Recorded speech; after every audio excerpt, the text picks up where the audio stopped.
Hello, good morning students. आज अपन ने पंचजगत प्रणाली या 5 किंगडम सिस्टम स्टार्ट कर दिया था और उसमें अपन ने 2 पढ़ लिए थे। कौन कौन से पढ़ लिए थे? मोनेरा और प्रोटिस्टा। अब थर्ड अपन आज स्टार्ट कर रहे हैं, फंगस या कवक। अब हालांकि जानते हो आप लोग, तो इस समय जो सीज़न भी ऐसे ही चल रहा है, तो जगह जगह आपको वाइट कलर की या इस तरह की थोड़ी ग्रीन टाइप से आपको एल्गी फंगस दिखेगी। तो ये जो है ये होती है फंगस। अब ये फंगस एक तरह के आप ये मान के चलिए प्लांट ही हैं, लेकिन हीट्रोट्रॉप्स है, क्योंकि इनके पास क्लोरोफिल नहीं है, तो ये दूसरे पे जो है डिपेंड करते हैं। तो इसलिए ये ऑटोट्रॉफ्स या इनको हीट्रोट्रॉफ्स या परपोषी अपन कहते हैं। अब देखो, सबसे इम्पॉर्टेंट चीज़ है कि इसमें बहुत सारी वेराइटीज़ है। अभी अब आप देखोगे तो बहुत सारी वेराइटीज़ हैं, वो आपको मिलेगी। और अधिकतर जो हैं ये हार्मफुल हैं, हानिकारक है, लेकिन कुछ ऐसी वैरायटीज़ हैं जिनको अपन यूज़ भी करते हैं। और अगर आप सब्जी मंडी वगैरह जाते हो तो वहाँ आपने मशरूम्स देखे होंगे और खाए भी होंगे। तो ये जो मशरूम है, तो ये मशरूम भी जो है फंगस है या कवक है, जिसको अपन यूज़ करते हैं। और सबसे अच्छी बात क्या है कि इसमें प्रोटीन बहुत होता है, तो इस प्रोटीन की वजह से अपन इसको बहुत ज़्यादा यूज़ में लेते हैं। फिर उसके बाद में एक, अगर आपने नाम सुना हो, ईस्ट। तो ये ईस्ट है जिसको कि है फर्मेंटेशन के लिए अपन या किण्वन क्रिया के लिए काम में लेते हैं। तो आजकल जैसे जो साउथ वगैरह के, या जैसे आप लोग बर्गर वगैरह खाते हो या इस तरह पाव वगैरह हैं, तो उनको इतना स्पंज, और सबसे बेस्ट एग्जांपल है ब्रेड जो डबल रोटी है, तो उसमें अपन क्या यूज़ करते हैं? ईस्ट को यूज करते हैं। और ये फर्मेंटेशन से एनारोबिक रेस्पिरेशन, जब अभी रेस्पिरेशन आप पढ़ेंगे, तो in the absence of oxygen ये क्या करते हैं? फर्मेंटेशन करते हैं। और उस फर्मेंटेशन से कार्बन डाइऑक्साइड बनती है। जैसे आपने ब्रेड देखा ना, तो ब्रेड में छोटे छोटे छेद होते हैं, तो वो छेद एक्चुअली क्या है कि जब वो बेक होती है, तो उस बेक के समय में कार्बन डाइऑक्साइड यहाँ पर होती है, और जब वो ड्राई होती है तो वहाँ से कार्बन डाइऑक्साइड निकल जाती है और वो प्लेस एज इट इज़ रह जाता है। तो ये जो स्पॉन्जी है उसके लिए कौन रिस्पॉन्सिबल होता है? ईस्ट। तो ये इस तरीके से। उसके अलावा जो है कुछ एंटीबायोटिक्स में, जैसे पेनिसिलियम, अभी आपके पास में एक एग्जांपल आएगा। और ये जो है एंटीबायोटिक क्या, एक तरह से आप ये मान के चलिए दवाई है जिसको अपन यूज़ करते हैं एंटीजन। जैसे मान लीजिए कि हमारी बॉडी में जो एंटीजन है वो तो हमारे क्या है? दुश्मन। और एंटीबॉडी हमारे क्या है? सोल्जर या प्रोटेक्टर। तो कुछ तो हमारे इन्हें है ही बॉडी के अंदर, लेकिन जब हम बहुत ज़्यादा बीमार हो जाते हैं या हमारी बॉडी उसको ठीक नहीं कर पा रही है, तब अपन क्या यूज़ करते हैं? एंटीबॉडीज़ या दवाइयाँ हम यूज़ करते हैं। और ये दवाइयाँ जो हैं किससे अधिकतर बनती हैं? फंगस से। तो उसमें बेस्ट एग्जांपल है अपने पास में पेनिसिलियम। अब अगर अपन इसमें थोड़ी इसकी बॉडी देखें, तो बॉडी में इसमें ज़्यादा तो आपको नहीं मिलेगा। देखो, सबसे पहली बात तो ये यूनिसेलुलर है, ठीक है। और यूनिसेलुलर में अपने पास में बेस्ट एग्जांपल है ईस्ट का, ठीक है। और फिर उसके बाद में मल्टी सेलुलर है, तो बाकी जो है वो किस में आएंगे? आपकी मल्टी सेलुलर में। और अगर आप उसकी बॉडी स्ट्रक्चर देखोगे, तो बॉडी स्ट्रक्चर में केवल आपको ऐसे धागे जैसी स्ट्रक्चर मिलेगी, और बिल्कुल जैसे कोई नेट हो।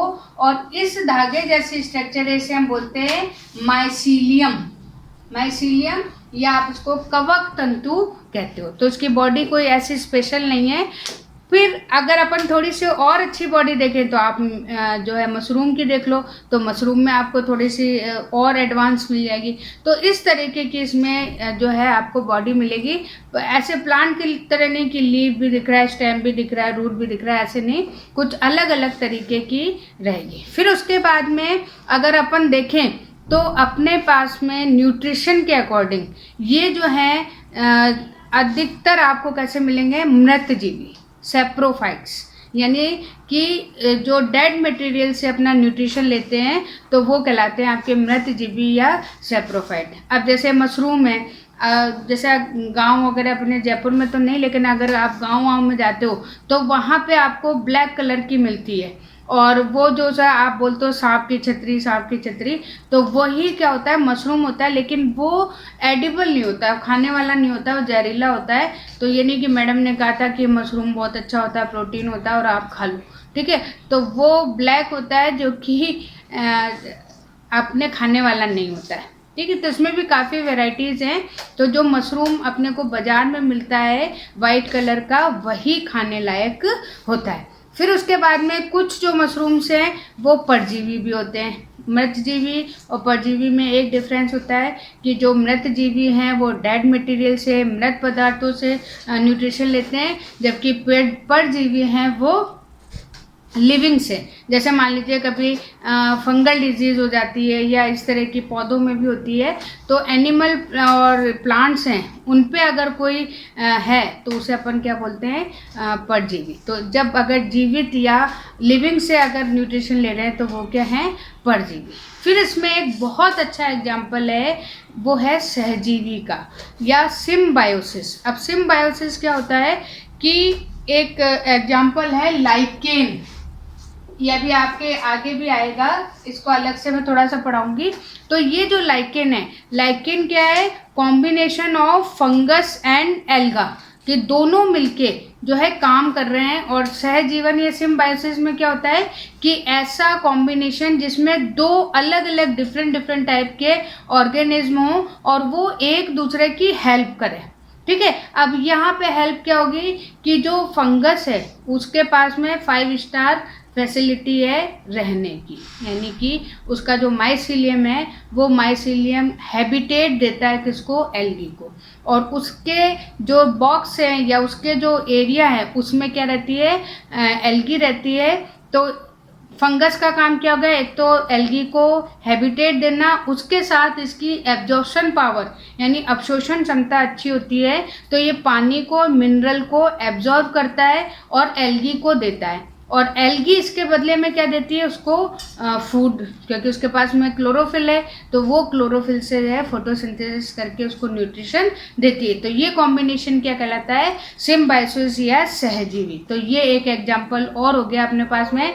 तो सेप्रोफाइट्स भी हैं ये पैरासाइट्स भी हैं और ये सिम्बायोसिस भी है। तो इस तरीके से इनका न्यूट्रिशन है। फिर उसके बाद में अगर अपन इनका रिप्रोडक्शन देखें तो रिप्रोडक्शन में ये वेजिटेटिव यानी कायिक जनन भी करते हैं, ये एसेक्सुअल यानी अलैंगिक जनन भी करते हैं, और थोड़ा बहुत जो है ये लैंगिक जनन या सेक्सुअल जनन रिप्रोडक्शन भी करते हैं। अब जो नॉर्मल वेजिटेटिव या कायिक है तो कोई भी पीस है वो टूट के अलग हो गया तो नया उसमें डेवलप हो गया। फिर उसके बाद में अगर हम एसेक्सुअल देखें तो एसेक्सुअल में इनमें स्पोर्स बनते हैं। अब ये जो स्पोर्स हैं, ये स्पोर्स इनको अपन बोलते भी हैं और ये अभी आपके इम्पोर्टेंट आएंगे भी कि ये जो स्पोर्स हैं इनको अपन बीजाणु, देखो एक डिफरेंस आपको बता दे रही हूँ। एक तो होता है सीड जिसको अपन हिंदी में बोलते हैं बीज, एक होता है स्पोर जिसको हम हिंदी में बोलते हैं बीजाणु। तो इन दोनों में अंतर है, यानी हाईली डेवलप्ड जो उच्च वर्ग है उसमें जो बनता है उसे तो हम बोलते हैं सीड, और वो सेक्सुअल रिप्रोडक्शन से तैयार होता है। जबकि यहाँ पे एसेक्सुअल रिप्रोडक्शन से तैयार हो रहा है तो उसको हम स्पोर या बीजाणु बोलते हैं। देखो शब्दों का बहुत वो है, तो यहाँ पे सिर्फ थोड़ा आपको जो मैं बोल रही हूँ उन पर थोड़ा सा ध्यान दोगे, ये चीज़ें आपको बुक में इतनी क्लियरली नहीं मिलेंगी, तो ये थोड़ा सा आप इसको सुनो तो ये सारी चीज़ें आपके लिए बहुत ज़्यादा इम्पोर्टेंट होंगी। फिर उसके बाद में तो ये स्पोर्ट्स के थ्रू जो है अपने नई जनरेशन को करता है, किसके थ्रू, एसेक्सुअल। फिर यहाँ पे थोड़ा सा सेक्सुअल रिप्रोडक्शन भी है। सेक्सुअल रिप्रोडक्शन में क्या है कि यहाँ पर इतना तो वेल डेवलप नहीं है कि सेक्स ऑर्गन आ रहे हैं या फ्लावर बन रहे हैं, ऐसा कुछ नहीं है। लेकिन हाँ, इनकी जो सेल्स हैं वो सेल्स बिहेव करती हैं, उनका व्यवहार ऐसा हो जाता है पॉजिटिव और नेगेटिव, मेल और फीमेल। तो इस तरीके से वो जो है आपस में जॉइंट होती हैं। और ये जो प्रोसेस है, इस प्रोसेस को हम क्या बोलते हैं, प्लाज्मोगेमी। कि जब जैसे मान लीजिए 2 सेल है, उस सेल का अगर प्रोटोप्लाज्म जॉइंट हो रहा है तो उस प्रोसेस को हम बोलते हैं प्लाज्मोगेमी। और जब न्यूक्लियस दोनों के जॉइंट हो रहे हैं तो उसे अपन क्या बोलते हैं, सिनगेमी या केंद्रक संलयन। तो इस तरीके से ये होता है। और जब दोनों जॉइंट हो जाती है तो उसके बाद में एक 2n बनता है। 2n बनने के बाद में उसमें अर्धसूत्री विभाजन होता है, म्योसिस डिवीजन होता है, और वापस से जो है प्लांट्स या इनकी बॉडी बन जाती है। तो इस तरीके से जो है आपको थोड़ा सा ध्यान देना है। तो यहाँ पे जो सेक्सुअल रिप्रोडक्शन है वो तो इतना अच्छा नहीं है, बिल्कुल लोअर कैटेगरी का है ये है। अब यहाँ पे देखो कि इसको जो है 4 क्लासेस में डिवाइड किया हुआ है। पहली है फाइकोमाइसिटीज। अब आपको केवल इसमें ये ध्यान रखना है कि फाइकोमाइसिटीज नाम और फिर उसका कोई एक एग्जाम्पल। जैसे यहाँ पे मैं आपको फोटो भी दे रही हूँ, एल्बुगो, तो एक नाम और एक जो है आपको उसका एग्जाम्पल याद रखना है। तो एल्बुगो, अब जैसे ये जो एल्बुगो है उसका एक और नाम है राइजोपस। तो ये जैसे अपन घर में रोटी वोटी अपनी रह जाती है या कोई खाने का, उसमें अगर फंगस लगती है तो वो कौन सी है, एल्बुगो या राइजोपस। तो यहाँ पे इस तरीके से, और ये जो आपको डायग्राम दिख रहा है तो इसमें इस तरह के स्पोर्स हैं। अब नाम यहाँ पे है तो स्पोर्स, लेकिन नाम क्या है, कॉनिडिया। तो यहाँ पे फिर यहाँ पे देखो एक चीज़ मैं आपको और इसमें, क्योंकि बार बार आ रही है, वो मैं आपको बता दे रही हूँ कि इनके जो स्पोर्स हैं उन स्पोर्स से गैमिट बनते हैं, जिनको हम क्या बोलते हैं, जैसे इंग्लिश में तो हम बोलेंगे गैमिट और वैसे हम बोलते हैं युग्मक, ठीक है। और वो इस तरीके के होते हैं, ये मान के चलिए। अब अगर दोनों गैमिट एक जैसे हैं तो उसे हम बोलते हैं आइसोगेमस।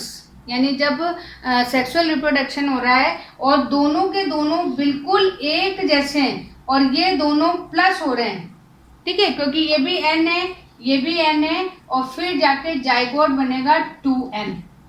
तो ये अगर दोनों सेम है तो उस प्रोसेस को हम बोलते हैं आइसोगेमस या समयुग्मकी।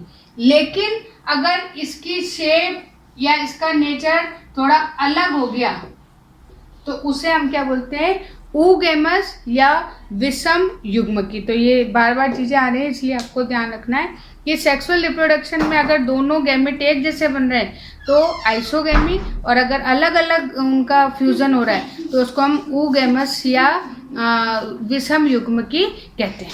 फिर उसके बाद में दूसरा है एस्कोमाइसिटीज। अब ये जो एस्कोमाइसिटीज है इसका बेस्ट एग्जाम्पल है पैरामीशियम भी है, फिर आपका ईस्ट भी है। तो इस तरीके से यहाँ एग्जाम्पल है। तो यूनिसेलुलर में आपका ईस्ट हो गया, और जो मल्टी सेलुलर है इसमें ही आपका जो है एस्परजिलस है, क्लीवीसेप्स है, न्यूरोस्पोरा है। तो ये कुछ एग्जाम्पल्स हैं जो किस में आएंगे, आपके एस्को। अब एस्को मतलब क्या होता है, घड़े जैसी स्ट्रक्चर।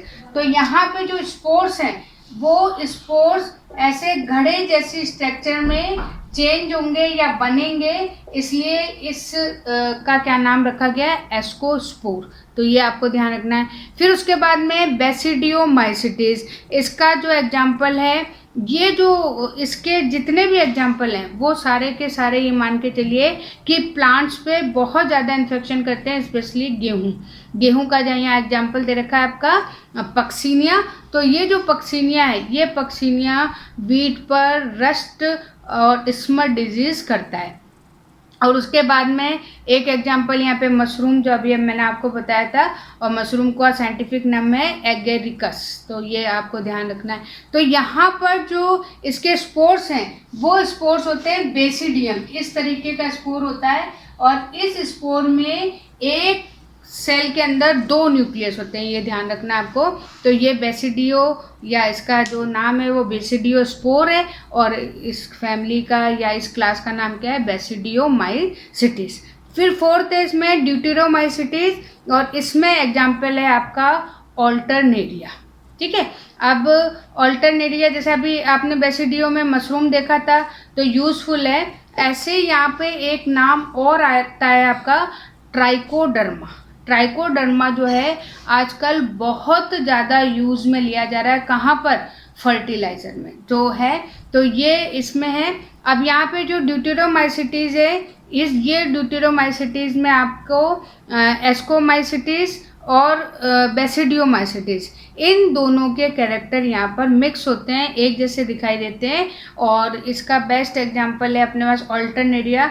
जैसे आप आलू वगैरह में देखते हो, कभी आलू अंदर से काला निकलता है तो उसमें किसका इन्फेक्शन होता है? अल्टरनेरिया में। ठीक है, तो उसके बाद में ये अपने पास में 4 हो गई।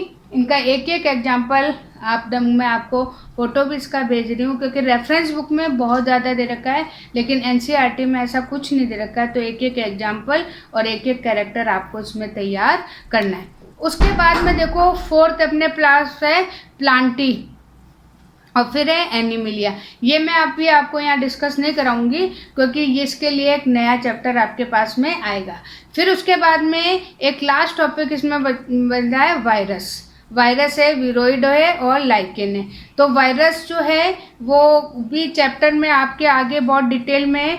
तो यहाँ पे सिर्फ आपको ये देखना है कि ये एक लिंक है किसके बीच में? लिविंग और नॉन लिविंग। अगर ये हमारी बॉडी के अंदर में तब तो लिविंग है, और अगर ज़मीन पे पड़ा है तो ये कैसा है? Non living. और अभी इस समय आप कोरोना का इतना बढ़िया एग्जाम्पल देख ही रहे हो। ये जो है, क्योंकि इसके पास खुद का कुछ नहीं है लेकिन ये हमारी बॉडी में आता है तो अपने आप को चेंज कर लेता है और नॉन लिविंग से लिविंग में चेंज हो जाता है। इसके बाद खुद का अपना आरएनए डीएनए होता है। अगर ये एनिमल का है तो इसमें क्या होगा? डीएनए, और अगर प्लांट का होगा तो उसमें होगा आरएनए। लेकिन अभी आपको जो ऐसे वायरस हैं जो जैसे कोरोना है तो कोरोना में क्या है? आरएनए, और वो हमें इन्फेक्शन। तो ऐसे जो वायरस होते हैं वो हमारे लिए क्या होते हैं? डेडली होते हैं। फिर उसके बाद में वायरोइड है तो इसको अपन वायरस का बच्चा कहते हैं, यानी कि इसका जो है बिल्कुल उसी तरीके से है लेकिन यहाँ पर जो आरएनए वगैरह है वो कम छोटा होता है, उस पर कवरिंग भी नहीं होती, तो वो आपको वायरोइड। इसका भी मैं डायग्राम आपको दे रही हूँ। फिर एक बच रहा है लास्ट में लाइकेन, जो अभी मैंने आपको बताया था कि combination of alga and fungus, तो उन दोनों का है। तो ये सारी चीज़ें अभी आगे डिटेल में है, इसलिए अपन यहाँ पे इसको ज़्यादा डिस्कस नहीं करेंगे। ये आपका चैप्टर कंप्लीट हो गया। मंडे को मैं फर्स्ट चैप्टर है उस चैप्टर के जो है आपको शॉर्ट आंसर क्वेश्चंस दूंगी, तो वो आपको फर्स्ट चैप्टर पूरा रिवाइज करना है, पढ़ना है, ताकि आप मंडे को उसका टेस्ट दो। Okay, thank you.